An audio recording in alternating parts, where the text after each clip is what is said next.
ഈശോയിൽ സ്നേഹമുള്ള സഹോദരി സഹോദരന്മാരെ, സങ്കീർത്തനം 115:12 കർത്താവിന് നമ്മെക്കുറിച്ച് വിചാരമുണ്ട്, അവിടുന്ന് നമ്മളെ അനുഗ്രഹിക്കും. പ്രിയമുള്ളവരെ, ഇന്ന് ഞായറാഴ്ച കർത്താവിൻ്റെ ദിവസം, കർത്താവിന് ആരാധനയും സ്തുതിയും പരിശുദ്ധമായിട്ട് ആചരിക്കേണ്ട ദിവസം.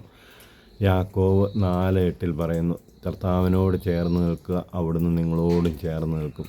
അപ്പോൾ കർത്താവിന് നമ്മെക്കുറിച്ച് വിചാരമുണ്ട്, നമ്മുടെ കാര്യത്തിൽ കർത്താവ് ശ്രദ്ധാലുവാണ്. അപ്പോൾ നമുക്ക് കർത്താവിൻ്റെ കാര്യത്തിൽ ശ്രദ്ധയുണ്ടോ?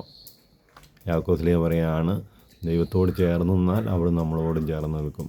പുറപ്പാട് 23:25 പറയുന്നത്, നിൻ്റെ ദൈവമായ കർത്താവിനെ നീ ആരാധിക്കണം, അപ്പോൾ നിൻ്റെ ഭക്ഷ്യവും പാനീയവും രോഗങ്ങൾ നിർമ്മാണം ചെയ്യും, ദീർഘായുസ് ലഭിക്കും, മധ്യത ഗർഭചിത്രമോ ഉണ്ടാവുകയില്ല.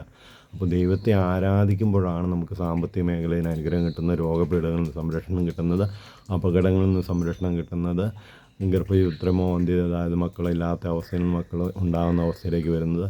അപ്പോൾ ദൈവത്തോട് ചേർന്ന് നിൽക്കുന്നവർക്കാണ് ദൈവം കൂടുതലായിട്ട് അനുഗ്രഹം വാരിക്കോരി കൊടുക്കുന്നത്.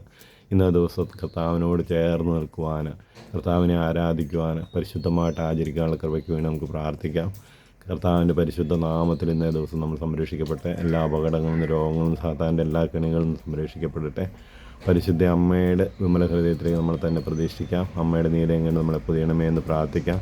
സകല വിശുദ്ധരുടെയും മാലാഹമാരുടെയും നമ്മുടെ കാവൽ മാലാഹയുടെയും നമ്മുടെ പേരിന് കാരണഭൂതരായ വിശുദ്ധരുടെയും മാധ്യസ്ഥം നമുക്ക് ലഭിക്കട്ടെ. ഇന്ന ദിവസം സന്തോഷപ്രദമായി കർത്താവിനെ ആരാധിക്കാൻ ഒരനുഗ്രഹത്തിൻ്റെ ഞായറാഴ്ചയായി മാറട്ടെ എന്ന് ആശംസിക്കുന്നു. ഈശോ എല്ലാവരെയും സമർത്ഥമായി അനുഗ്രഹിക്കട്ടെ.